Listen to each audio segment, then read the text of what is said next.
Hola Marco, nos encontramos aquí, poeta. Saludos, ¿cómo estás? Bien, solamente una pregunta fundamental para nosotros. Tú como poeta, ¿cómo ves este Perú nuestro? Se resume en una frase que es de Mariátegui, ¿no? Pesimismo de la realidad, optimismo del ideal. Eso nos lleva a pensar que nos esperan muchas luchas y mucho, ¿no? Desilusiones también. Bueno, la vida es eso, es una constante lucha. Quien no concibe la vida como lucha está en la pasividad. No hay forma de vivir sino luchando. Algo que es fundamental también, tú eres un gran poeta. Como poeta, ¿tú cómo ves esta realidad? ¿Cómo ves tú San Marcos, de donde tú eres tu aula matriz, es tu universidad? Bueno, a mí siempre me han preocupado lo que podríamos decir la necesidad de cambio de las sociedades y también la preservación de la libertad. Entonces el gran contraste que vivieron los pensadores y los políticos en el siglo XIX era cómo hacer el cambio y cómo preservar la libertad. Esa pregunta atravesó la mente de los más grandes renovadores, vamos a decir. Hay una frase de Bakunin, que, por ejemplo, que yo quisiera rescatar. Él dice que el problema cuando hay cambios es que los que llevan adelante esos cambios tienden a representarse a sí mismos y no al pueblo mismo. Entonces ese es el problema.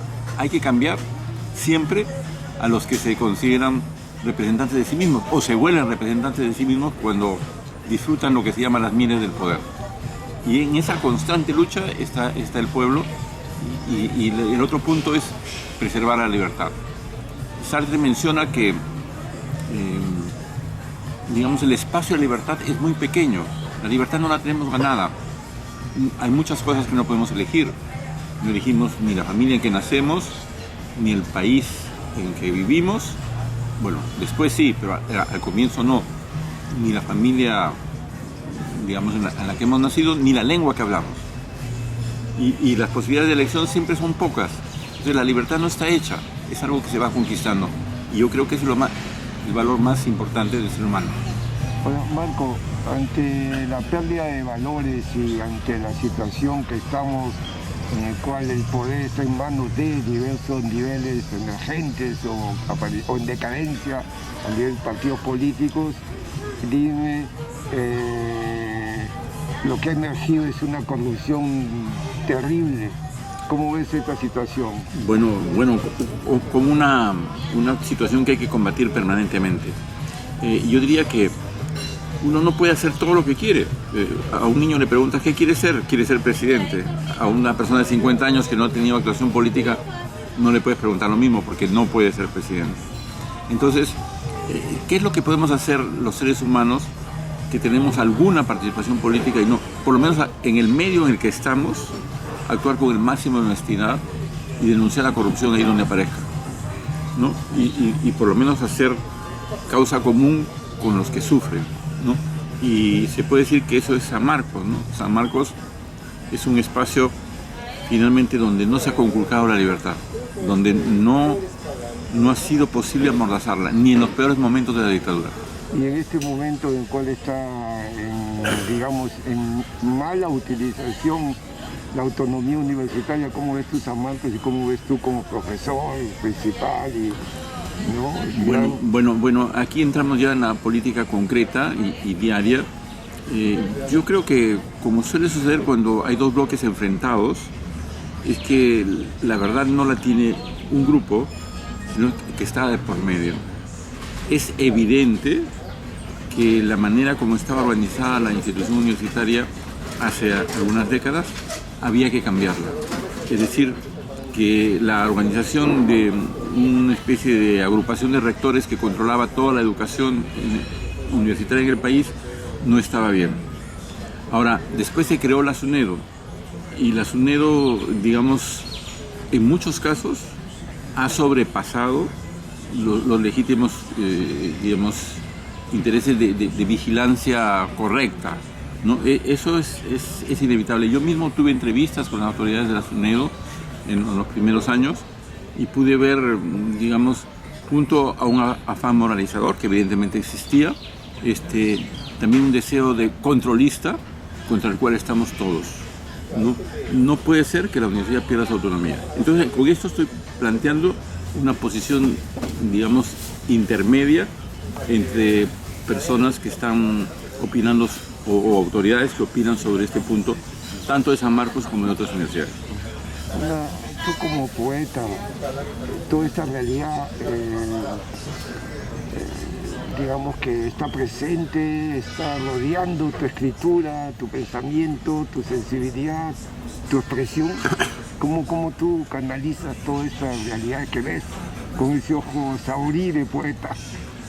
Bueno, es difícil decir cómo trabaja uno mismo, pero es evidente que, digamos, un poeta joven, por decirlo así, tiene intuiciones relampagueantes y si es genio queda para siempre. Es el caso de Rimbaud, ¿cierto? Y en el Perú, guardando las distancias, es el caso de Melgar y es el caso de Javier Heró, ¿no? Es decir, jóvenes que tuvieron una intuición relampagueante de la totalidad. Usualmente no ocurre eso. Normalmente los poetas van adquiriendo, algunos, una especie de sabiduría, ¿no? Entonces, eso es algo que conversé con Juan Gonzalo Rose, poeta sanmarquino, muy querido, más de una vez. Él me decía que un poeta joven tiene fuerza, pero todavía no tiene técnica, ¿no? La técnica es una especie de sapiencia que se va adquiriendo, pero la sabiduría es algo que le alcanza no un poeta, sino una persona mayor en general, ¿no? En general, cualquier persona mayor, digamos, puede tener cierta sabiduría sobre los hechos cotidianos y puede opinar y tal vez escribir una poesía, digamos, más trascendente. Me hace recordar cuando Washington Delgado, también gran poeta y profesor sanmarquino, dejó la poesía. ¿Recuerdas eso? ¿Qué pasó? ¿Sabes algo? Él pensó que había hecho todo, Ya. pero no era verdad, porque uno no puede saber qué piensa con lo que viene después. Y publicó unos últimos poemas extraordinarios, cuando ya había dicho que se había retirado. Yo diría que un poeta no se jubila. Claro, nunca, ¿no? Sí.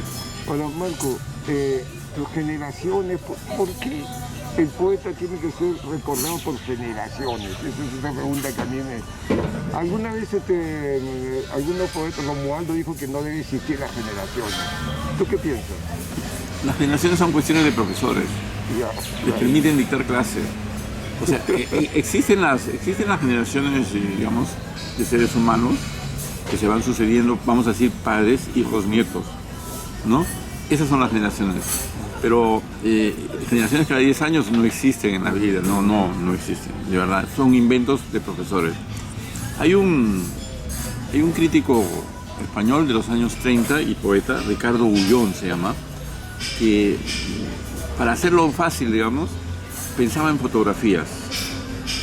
Un momento, hablando de generaciones literarias, de un momento, digamos, quiénes están en vigencia en un momento. Entonces se toma una foto y aparecen personas mayores, otras de edad intermedia y unos menores. Si se toma una foto 15 años más tarde, de los mismos, algunos han fallecido, aparecen unos nuevos, y en una tercera foto, 15 años más tarde, o sea, 30 años después de la primera, quedará uno o dos de la primera y el resto se va llenando sucesivamente. Hay un momento literario que va más allá de las generaciones, es el momento actual. Tú hablaste en el comienzo de esta conversación mencionaste Mariátegui. Sí. ¿Qué vigencia y qué ves tú en este proceso hasta llegar a la realidad en que estamos actualmente? ¿Cómo lo ves tú? Bueno, una cosa es ver la cosa coyuntural y otra cosa es ver una sociedad en el espacio de siglos, ¿no? Y en ese sentido, la sociedad peruana lo que llamamos Perú, es una sociedad milenaria. Entonces, en el espacio de los siglos hay acontecimientos históricos, a veces no nombres, la cultura caral, por ejemplo, que se ha mencionado tantas veces, las culturas que siguieron, Mochica, Tiahuanaco, etc., ¿no? Las culturas de la selva, en un momento histórico anterior, y de todas maneras influyen sobre nosotros. Nos hacen tener conciencia de pertenencia. Ese es nuestro lugar. Por ejemplo, un artista, un poeta como Eyelson, poeta de los años 50, tiene muy presente los paisajes de la costa, esa costa que es milenaria. Entonces, Mariátegui, muchas de las cosas que dijo Mariátegui corresponden a su época, a su circunstancia histórica.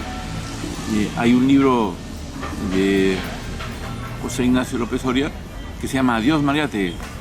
¿De qué Mariátegui se está despidiendo? Se está despidiendo del Mariátegui coyuntural, del que opina sobre el momento político que vivió con la presidencia de Leguía, etc. El momento en que comienza a abrirse para las grandes masas las plazas públicas, ¿no? Que ocurre en los años 30, ya con Aya La Torre principalmente. De ese Mariátegui se está despidiendo. Pero el otro, el Mariátegui esencial, ese no pasa jamás. Como se dice, es un prohombre. O sea, Mariátegui está al lado de Miguel Grau, al lado de Vallejo, al lado de Arguedas, como una de las personas que mejor representa la esencia de lo que es el Perú. Has mencionado tres grandes: Grau, Mariátegui, Vallejo. Ese es un orgullo, claro, para todos nosotros, pero también son filosofías y puntos de vista diferentes, diversos. Cada uno con su herramienta expresiva, que es la guerra, la filosofía, el entendimiento de la realidad, y Vallejo, el gran Vallejo, su escritura y su pensamiento y su sensibilidad. ¿Cómo ves tú esto en relación a ahora? Ya, pero podemos añadir más personas todavía de la historia. Por ejemplo, Garcilaso, por ejemplo, Omampoma en el siglo XVI. Entonces, lo que ocurre es que cuando aparece un hombre, que vamos a decir, extraordinario, o un ser humano extraordinario, muchas veces no son vistos en ese momento. Casi siempre, ¿no? Casi siempre. Pero después queda su estela de una manera increíble y se va a marcar. No solamente va desapareciendo, sino que está más presente en el futuro que en el momento que vivió. Es el caso de Vallejo. O sea, Vallejo está en las calles, en las plazas, en un equipo de fútbol, en una universidad, bueno, no siempre ponderada, pero igual. El nombre Vallejo cualquiera lo sabe, todos lo saben. Asoma nuestros labios cuando pensamos en el Perú. Pero fue maltratado, Vallejo. Bueno, fue ignorado, destruido, todo lo que podemos decir. Vallejo estuvo en la cárcel, no nos olvidemos. Además, ¿no? Así fue. Pero era un militante aprista, digamos, renunció a todo eso y se fue a la guerra, digamos, a España. Sí, bueno, él cuando se fue al Perú, el APRA no se había fundado, no fue aprista, pero sí fue amigo de Aya, muy amigo de Aya y amigo de los apristas de Trujillo, digamos, y de Antenor Rego principalmente, y claro, y de otros, ¿no? Sí. Y otra pregunta que siempre uno está dando de vuelta es que hay muchos católicos que lo sitúan a Vallejo como católico. ¿Cómo ves tú eso? Bueno, a mí no me parece, pero realmente... Bueno. España, aparte de mí, cáliz, ya, sí, no, que pensó, etc. Yo he escuchado a muchos respetables intelectuales católicos, ¿no? Bueno, un marxista puede ser católico. Bueno, esta pregunta da para mucho. ¿No? Ya, hay un libro de George Steiner que se llama Nostalgia del Infinito. ¿Ya? Y el primer autor que estudia es Marx. Después estudia Freud, Levi-Strauss y otros, ¿no? Y lo que él dice es que el ser humano tiene una nostalgia del infinito. ¿Y qué es lo que quiso construir Marx? Marx quiso construir el paraíso sobre la tierra. Exactamente eso fue lo que quiso Marx en un largo plazo. No pensó que lo iba a ver. Ese fue su deseo. O sea, el sueño de la igualdad, de la fraternidad, de la igualdad, que es el sueño de la Revolución Francesa. Eso quiso ser Marx. Entonces, Eh, yo quisiera matizar una respuesta, ¿no? Porque sobre Vallejo ya concretamente. Vallejo fue efectivamente marxista, se inscribió al Partido Comunista, defendió la causa marxista. Eso no puede estar puesto en duda. Ahora, el marxismo contiene elementos cristianos, aunque no lo digan, es una especie de nueva religión. El marxismo, por lo menos en su militancia. Y Vallejo sí tenía una formación cristiana y tiene imágenes cristianas y todo eso. Y evidentemente no era un hombre, no era un ideólogo, era un ser humano muy consciente y con todas las contradicciones. De tal manera que el marxista Vallejo, en 1929, manda a hacer una misa para el apóstol Santiago. Bueno, pero satisfacía así su familia. Probablemente era de un realismo muy grande. Recuerdo que un hecho histórico, Enrique IV de Navarra tenía la posibilidad, que era protestante, hugonote, y tenía la posibilidad de ser rey de Francia si se casaba con la hija del rey de Francia, que era católica, y tenía que casarse por el rito católico y prácticamente casi hacerse católico. No exactamente, pero participar de esa vida católica. Y él dijo, París bien vale una misa. París bien vale una misa. Y ese París bien vale una misa es un pacto con la realidad. La realidad no puede negar la presencia católica en el mundo, cristiana, y Vallejo era muy consciente de eso. Ahí está mi respuesta matizada. Marco, tu poética y tus poemas, tus amigos poetas, el San Marcos que te tocó en tu juventud, todo lo que ustedes hicieron, cuando uno habla de todos estos poetas, uno se remonta a un mundo, digamos, no imaginario, sino real, frente a realidades y a culturas. Sí. Entonces, ¿cómo tú ves esto?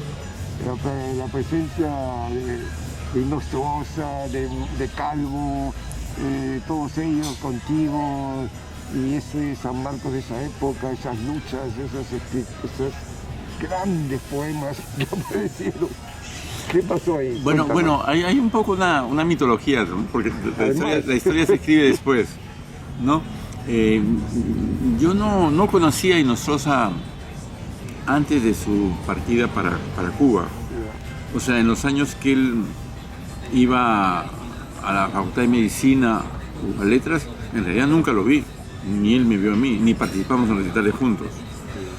Pero sí lo vi a partir del año 65 y tengo la más alta estimación por él, la más alta estimación posible. Y pertenece a él esta frase que yo la hago mía, la idea de que digamos, ¿cómo definir en pocas palabras el Perú en el concierto mundial? El Perú, dice él, es un país de extremo occidente. Y es de extremo occidente porque mezcla culturas más que otros. Y esa mezcla, a pesar de que de nuestra vestimenta, de nuestro lenguaje y de todo, tiene una marcada huella, un inconsciente y consciente también de origen andino. El Perú es un país de extremo occidente, cortado en su espinazo o ayudado en su construcción por la cordillera de los Andes, que nos simboliza mejor que nada el mar y la cordillera. La cordillera que aparentemente separa la costa, la sierra y la selva, en realidad es transversal porque el ser humano peruano siempre la ha atravesado. Incluso los poetas, un poeta como Chocano, que es considerado un ejemplo de un paradigma de la mirada atrás, la mirada a la colonia, es al mismo tiempo un poeta del presente en su momento, y es un poeta de poemas a la selva del Perú y a la sierra del Perú. Quiero rescatar eso y me ha venido a la mente. Bueno, entonces y Nostroza representa también él mismo esa contradicción entre poetas que quieren un cambio y seres humanos políticos que exigen a los poetas participar activamente, en este caso en la oposición al régimen que eran las guerrillas, y la posibilidad también de hacer una nueva guerrilla después de 65. Bueno, Nostroza, digamos, con todo su pensamiento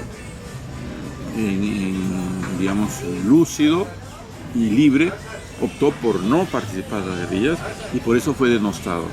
Yo siempre lo defendí, no lo estoy defendiendo ahora, lo defendí en su momento, y pensé que el hecho más doloroso que atravesó nuestra juventud, que fue la muerte de Javier Heró en 1963, era un hecho definitivo para marcar que no todos los poetas, o casi ningún poeta, está apto para transformarse en un guerrillero.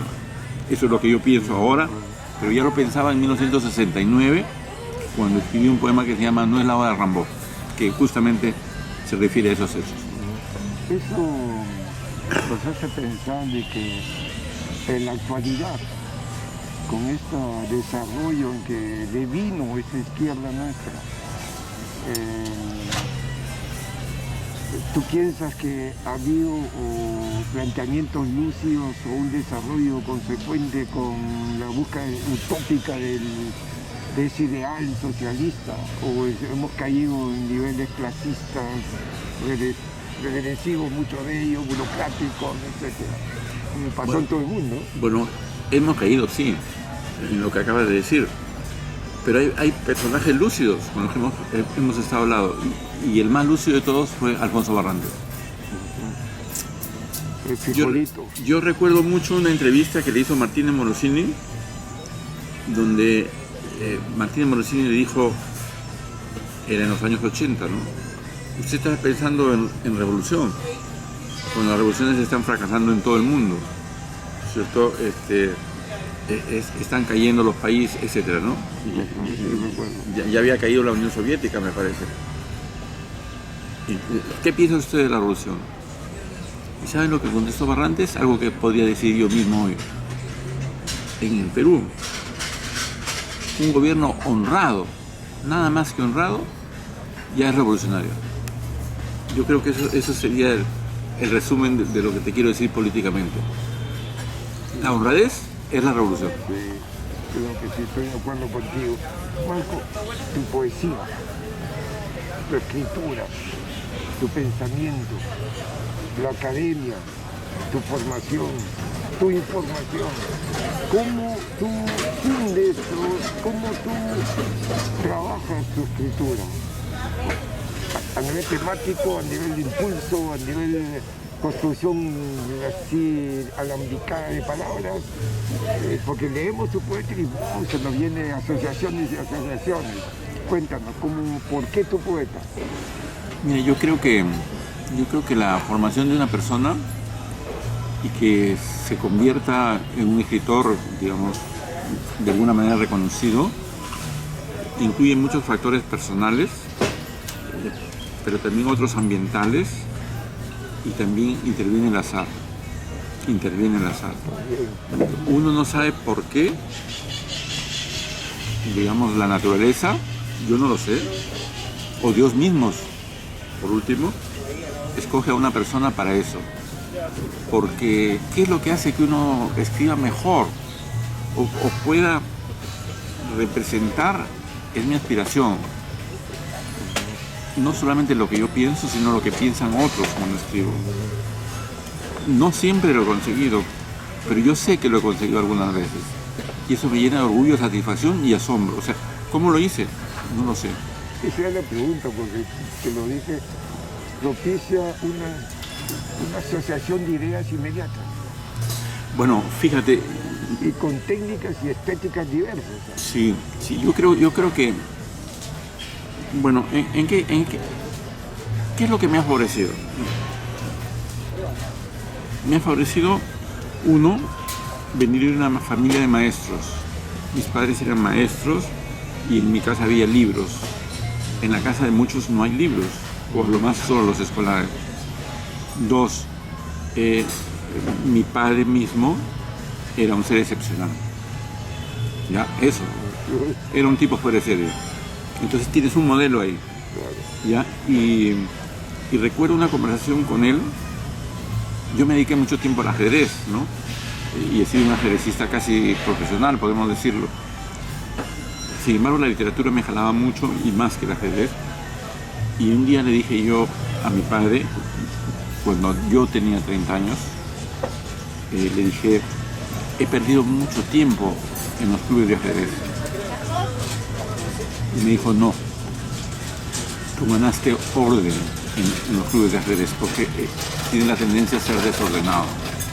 Yo te puedo decir que soy desordenado, digamos, en cosas de la casa, me olvido dónde he dejado las llaves, pero no soy desordenado en mi trabajo intelectual, soy muy ordenado. Entonces hago una cosa, dejo y vuelvo a hacer otra y así es como he podido salir adelante. Pero que lo que escribo tenga calidad se debe también a una preparación muy rigurosa en poesía. Yo sé, digamos, mucho de técnica en poesía, pero eso no te hace un poeta. Hay una magia, algo que la naturaleza te ha dado. Bueno, yo creo que realmente es una fortuna haber llegado a San Marcos. San Marcos te enseña, no sabes cuánto, más allá de las clases. Te enseña a sacar lo mejor de ti en las dificultades y te enseña a ser mejor.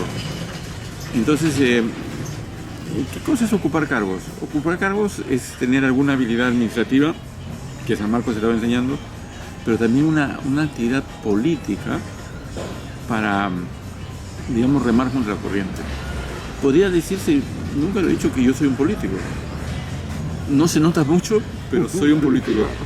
Entonces me defino como poeta político también, ¿no? Entonces, y las circunstancias también diferentes, ¿no? Una, haber sido militante de izquierda en los años 80, y yo fui director del diario Marca del año 83, y después, digamos, apartado un poco de la militancia partidaria, pero manteniendo las ideas, adquirir un cierto derecho a hablar, digamos, y a ser escuchado, que me llevaba en distintas circunstancias, primero a entrar a la academia, pero la otra cosa que se menciona poco es que yo he estado 6 años en el Jurado Nacional de Elecciones como miembro de la Comisión de Ética de ese tribunal, y entonces ahí aprendí mucho.